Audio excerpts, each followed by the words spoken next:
أما بعد فأعوذ بالله من الشيطان الرجيم بسم الله الرحمن الرحيم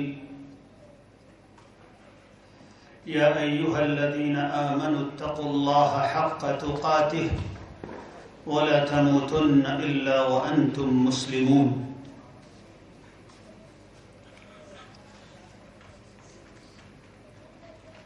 میرے دینی اور ایمانی بھائیوں اور دوستوں، میرا اس وقت کچھ عرض کرنے کا ارادہ نہیں تھا، لیکن ہمارے عزیز دوست اور رفیق مولانا مفتی اکرام صاحب کا اصرار ہوا کہ چند منٹ کچھ باتیں عرض کر دی جائیں۔ ہمارے محترم بزرگ حضرت مولانا کمال اختر صاحب نے جو باتیں کہیں وہ بڑی مفید اور ہم سب کی ضرورت کی باتیں ہیں۔ اسی سے دل میں ایک خیال پیدا ہوا، اپنے لیے بھی اور آپ سب کے لیے بھی۔ انشاءاللہ اس میں ہم سب کے لیے فائدے کا پیغام ہے۔ میرے بھائیوں اور دوستوں، اللہ تعالیٰ نے انسان کو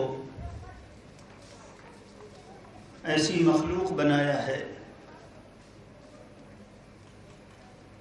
کہ اس کے اندر ترقی کی ایک فطری خواہش ہے۔ فطری خواہش ہے ہر انسان کے اندر کہ وہ جس حال میں ہے اس سے ترقی کرے۔ ہر زمانے میں انسان ترقی کرنا چاہتا رہا اور ترقی کی کوششیں کرتا رہا، اور اس کے نتیجے میں اس کو ترقی نصیب بھی ہوتی رہی۔ پہلے انسان جیسے گھروں میں رہتا تھا، اب اس سے بہت اچھے گھر بناتا ہے اور بہت اچھے گھروں میں رہتا ہے۔ پہلے انسان جیسے کپڑے پہنتا تھا، اب اس سے بہت اچھے کپڑے بناتا ہے اور بہت اچھے کپڑے پہنتا ہے۔ پہلے انسان جیسی سواریوں پہ چلتا تھا، دھیرے دھیرے اس نے اپنی سواریاں بہت اچھی بنا لی، اب پہلے سے بہت اچھی سواریوں پر چلتا ہے۔ پہلے اپنی صحت کے لیے جیسی دوائیں انسان بناتا تھا، اب اس سے بہت ترقی یافتہ دوائیں اس نے بنا لی۔ ہر کام میں انسان مسلسل ترقی کر رہا ہے۔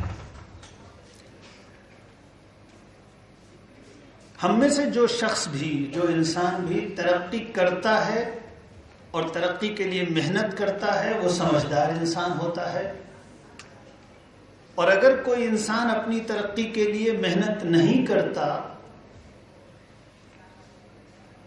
تو اس کا مطلب یہ ہے کہ وہ ناسمجھ انسان ہے، کاہل انسان ہے، اپنے نقصان کا کام کرنے والا انسان ہے۔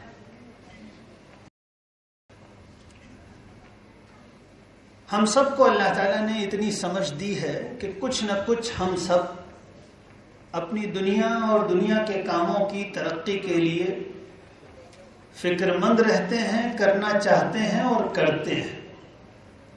ایک کسان جب اس سال کی فصل کاٹ رہا ہوتا ہے تو اگلی سال کے فصل کے بارے میں غور کرتا ہے کہ میں کیا کر لوں کہ اگلے سال اور اگلے موسم میں اس سے بہتر فصل آئے۔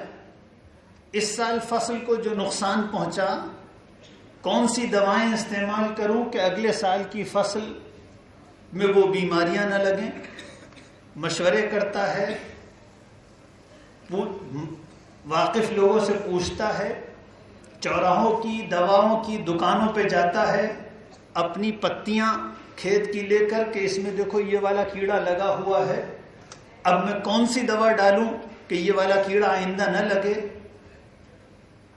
ہر انسان ہم میں سے ہر وقت اپنی ترقی کے لیے کچھ نہ کچھ سوچ بچار کرتا رہتا ہے۔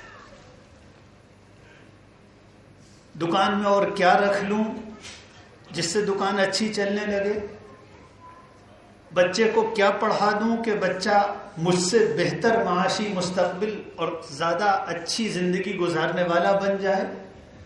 یہ ہم سب کوشش کرتے رہتے ہیں. لیکن میرے بھائیوں، میں بہت سنجیدگی سے آپ کو غور کرنے کی دعوت دیتا ہوں. غور کیجئے کہ کیا ہماری ترقی کی یہ خواہش ہمارے اپنے دین کے بارے میں بھی ہے؟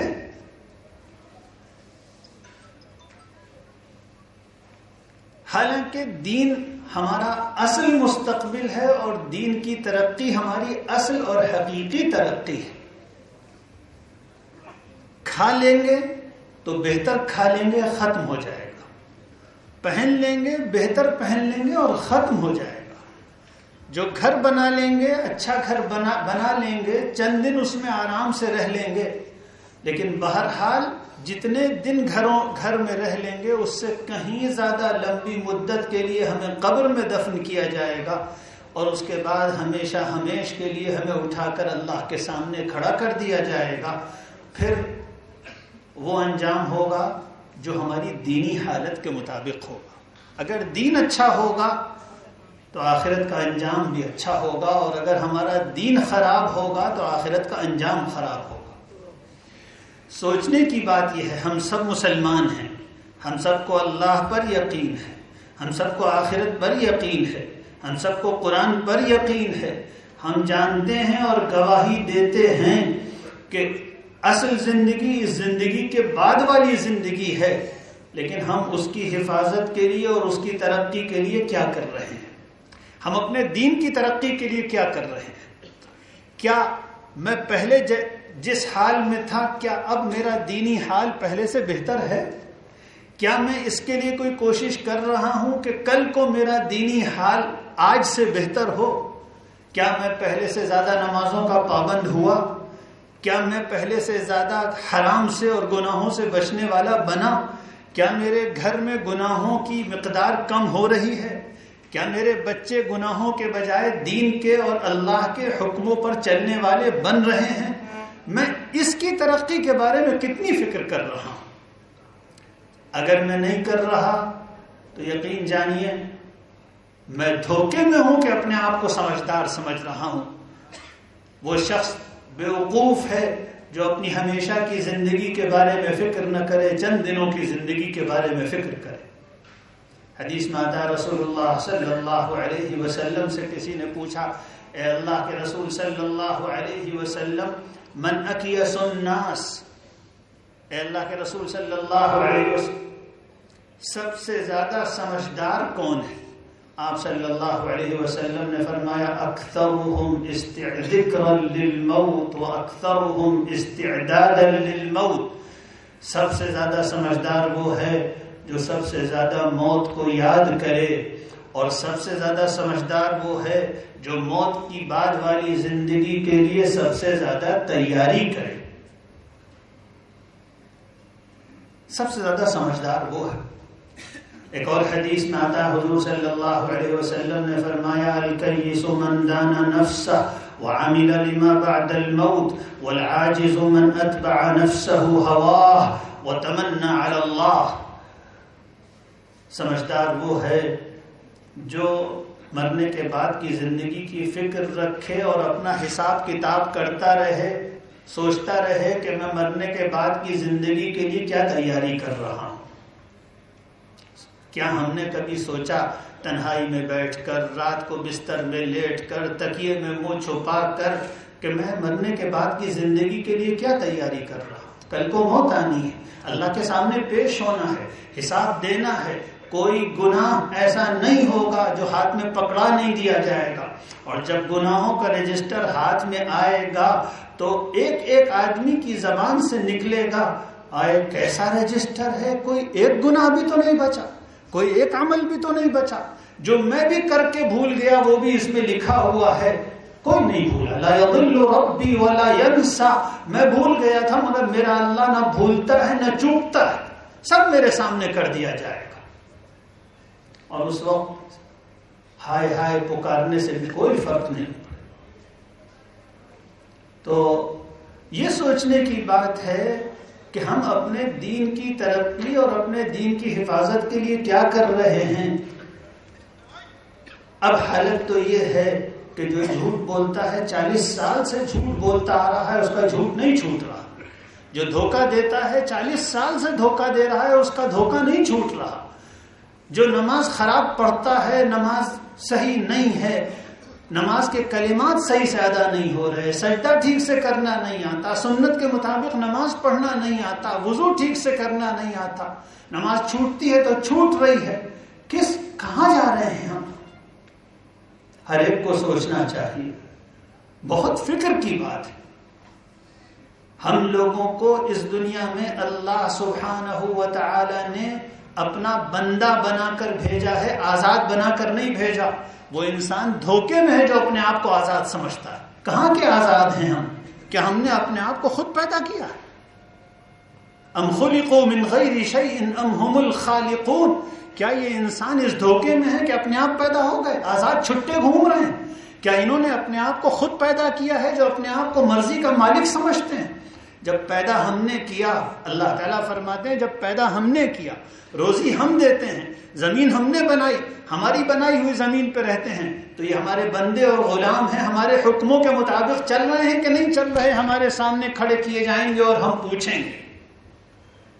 اللہ تعالیٰ فرماتے ہیں غلط تو نہیں ہو سکتی ان کی بات.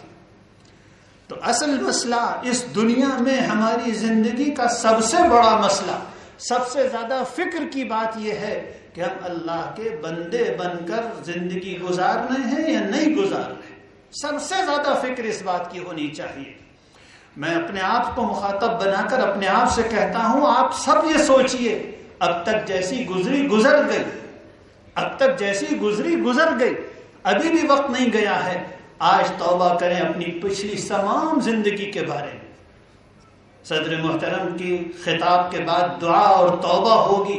سب توبہ کریں، اس یقین کے ساتھ توبہ کریں کہ اللہ سبحانہ و تعالی توبہ قبول کرنے والے ہیں، معاف فرمانے والے ہیں.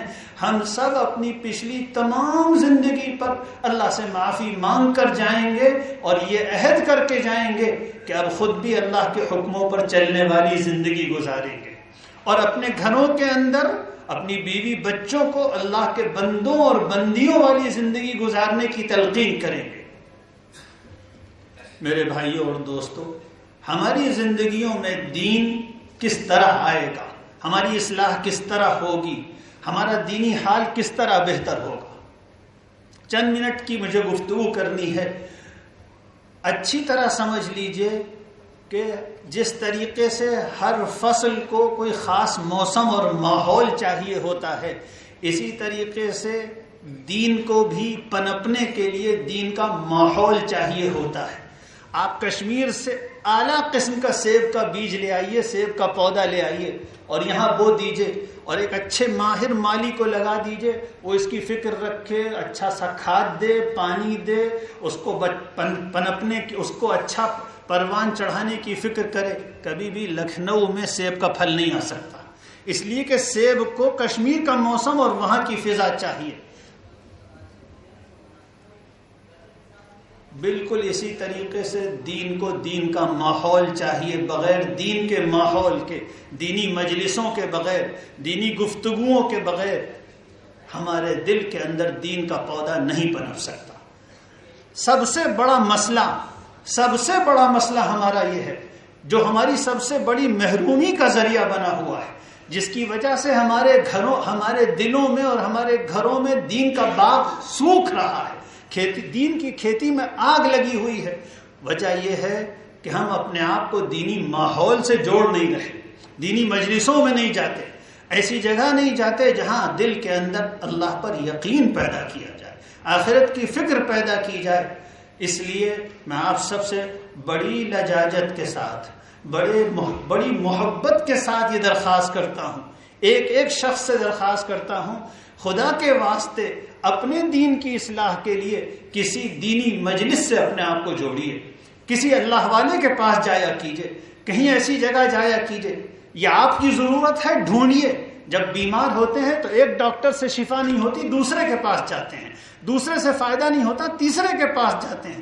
اسی طریقے سے ڈھونڈیے، یہ آپ کی اور میری ضرورت ہے، ڈھونڈیے ہمارے اندر دین کیسے پیدا ہو۔ اور اس کی پہچان یہ ہے جہاں بیٹھ کر، جس کی باتیں سن کر، جس کے پاس بیٹھ کر دل میں دین کی فکر پیدا ہو، جنت کا شوق پیدا ہو، اللہ کا خوف پیدا ہو، دین کے اعمال سے نیکیوں کی رغبت پیدا ہو، اپنے حال کو بہتر کرنے کا خیال پیدا ہو، سمجھ لیجئے یہاں آپ کی غذا ہے اور آپ کے دین کی ترقی کا سامان ہے۔ ایسے کسی ماحول سے جوڑ لیجئے اپنے آپ کو، اپنے آپ پودا پنپے گا اور فصل آئے گی تو بہار آئے گی اور پودے پر پھل آئیں گے۔ یہ سب سے بڑی ضرورت ہے۔ میں خاص طور پر ان لوگوں سے جن کو ابھی تک ایسے موقع نہیں ملتے، وہ ایسی جگہوں سے نہیں جڑے ہوئے ہیں، میں ان سے عرض کرتا ہوں خدا کے واسطے اپنے اور اپنے گھر والوں کے دین کی بہتری کے لیے ایسی کسی جگہ جانے کی کوشش کیجئے، یا اپنے گھروں اور اپنے گاؤں میں ایسی کسی مجلس کے منعقد کرنے اور ایسی کسی کام کے شروع کرنے کی فکر کیجئے۔ یہاں اچھے خاصے لوگ اطراف کے گاؤں سے آئے ہیں، مہینے میں ایک دن ایسا ہو جائے مدرسے کے، الحمدللہ ہمارے یہاں کے اساتذہ، ان کے سامنے کہنے کی بات نہیں، لیکن واقعہ یہ ہے کہ ہمارے یہاں کے اساتذہ نیک ہیں، سب نیک لوگ ہیں، سب مخلص علماء ہیں، یہ آپ کی خدمت کے لیے تیار ہیں۔ آپ ان سے عرض کیجئے ہم اپنے گاؤں میں گاؤں والوں کو جمع کریں گے، 10 20 30 آدمی جتنے جمع ہو جائیں، مہینے میں ایک دن کوئی آ جائے، کوئی دین کی بات سنا جائے، انشاءاللہ اس سے آپ کے گاؤں میں دین پیدا ہوگا، آپ کے گھروں میں دین پیدا ہوگا۔ ایسے کی کوشش کیجئے تبھی تو دین پیدا ہو۔ بغیر کھاد ڈالے تو کسی پودے پہ پھل نہیں آیا کرتا، دین اپنے آپ آ جائے گا۔ دنیا کی سب سے سستی چیز اللہ کا دین ہے کہ ہماری کسی فکر اور کسی کوشش کے بغیر آ جائے گا۔ اللہ اپنے دین کو ذلیل نہیں کرتا، یہ اللہ کا قانون ہے۔ وہ اسی دین، دنیا کی دولت وہ ان کو بھی دیتا ہے جو اس کے لیے کوشش کرتے ہیں، اور ایسوں کو بھی دیتا ہے جنہوں نے کبھی کمانے کی کوشش نہیں کی۔ دنیا میں کروڑوں لوگ پیدا ہوتے ہیں تو کروڑ پتی بن کر پیدا ہوتے ہیں، لیکن اللہ تعالیٰ دین کی دولت کسی کو بغیر طلب اور کوشش کے نہیں دیتا، چاہے وہ نبی کا باپ ہو، چاہے وہ نبی کا بیٹا ہو۔ نبیوں کے بیٹوں کو بھی اگر طلب نہیں ہوئی تو اللہ نے ہدایت نہیں دی۔ ابو طالب رسول اللہ صلی اللہ علیہ وسلم کے محبوب چچا تھے، محبوب چچا تھے، حضور کو ان سے بہت محبت تھی، اور ان کو بھی رسول اللہ صلی اللہ علیہ وسلم سے بہت محبت تھی، اور انہوں نے اپنے بھتیجے محمد کی بڑی حفاظت کی، لیکن دل میں طلب نہیں تھی دین کی، ہدایت کی، جنت کی طلب نہیں تھی۔ نتیجہ یہ ہوا کہ رسول اللہ صلی اللہ علیہ وسلم چاہتے رہے اور دعا مانگتے رہے، اللہ نے اپنے رسول کی دعا کے باوجود ابو طالب کو ہدایت نہیں دی، وہ غیر مسلم مر گئے۔ جب ان کی وفات ہوئی تو حضرت علی رضی اللہ عنہ نے رسول اللہ صلی اللہ علیہ وسلم سے آ کر عرض کیا، یا رسول اللہ ان عمک الضال قد مات، اے اللہ کے رسول صلی اللہ علیہ وسلم آپ کے گمراہ غیر مسلم چچا مر گئے۔ حضور صلی اللہ علیہ وسلم نے فرما دیا اذهب فوارہ، جاؤ دفن کر دو۔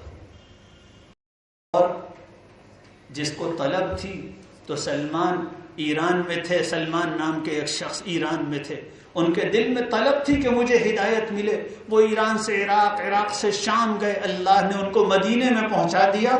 رسول اللہ صلی اللہ علیہ وسلم کے مدینے پہنچنے سے پہلے حضور صلی اللہ علیہ وسلم مدینے پہنچے تو وہ ایران کا وہ سلمان پہلے سے مدینے میں موجود تھا۔ کیوں؟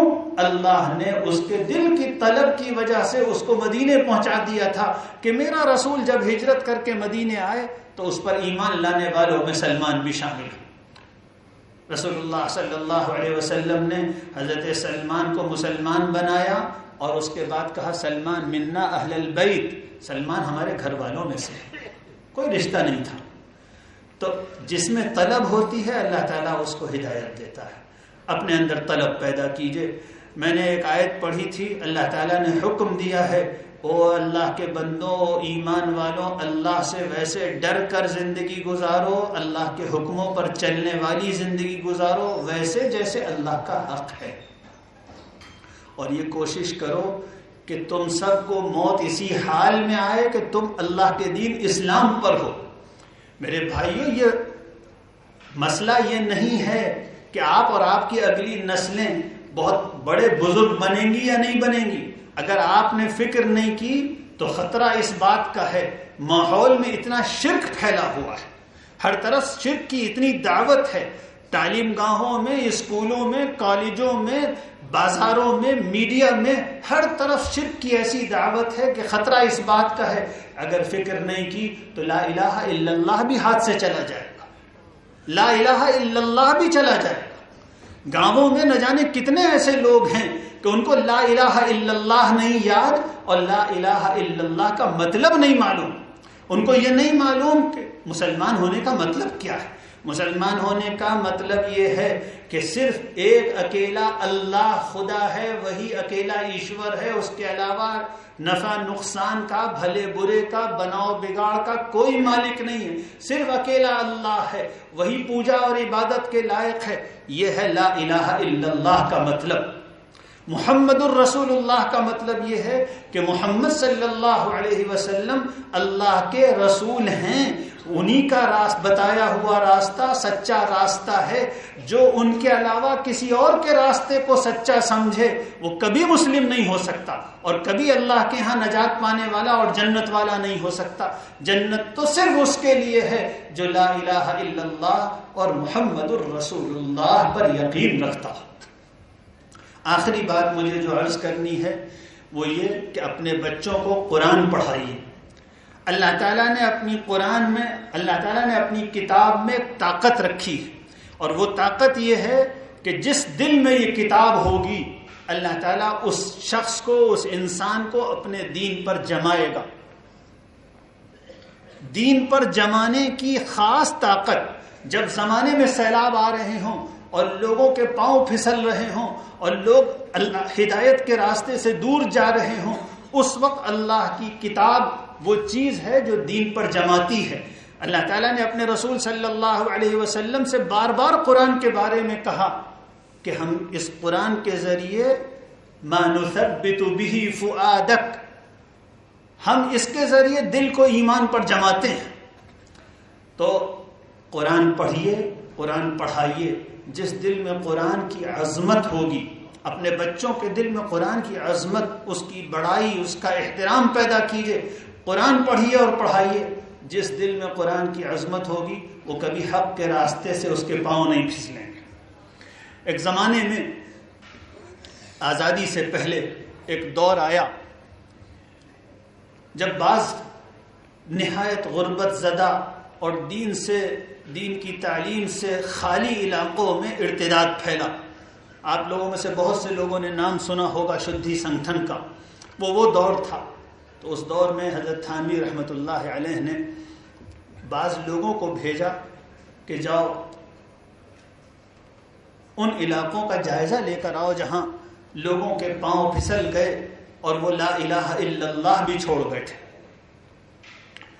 اس میں حضرت مولانا شبیر احمد عثمانی اس جماعت کے جو جائزہ لینے کے لیے گئی تھی، حضرت مولانا شبیر احمد عثمانی اس کے ذمہ دار بنائے گئے۔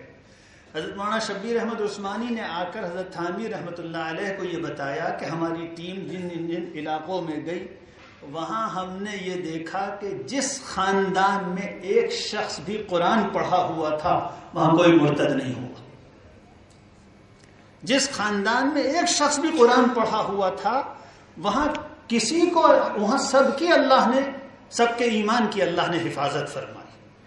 اس لیے میرے بھائیوں، قرآن کی تعلیم عام کیجئے، اپنے ہر گاؤں میں قرآن کا مکتب قائم کیجئے، ہر بچے کو قرآن کی تعلیم دیجئے۔ آپ نہ عالم بنائیے لیکن کم سے کم دین کی بنیادی تعلیم، قرآن کی عظمت اور قرآن کی تعلیم اور رسول اللہ صلی اللہ علیہ وسلم کی محبت دل میں بٹھا دیجئے۔ انشاءاللہ اللہ تعالیٰ آپ کے دین کی حفاظت فرمائے گا۔ وآخر دعوانا ان الحمدللہ رب العالمین۔ میں دین لوں گا، میں دین لوں گا، نہ لوں گا میں دین ہارے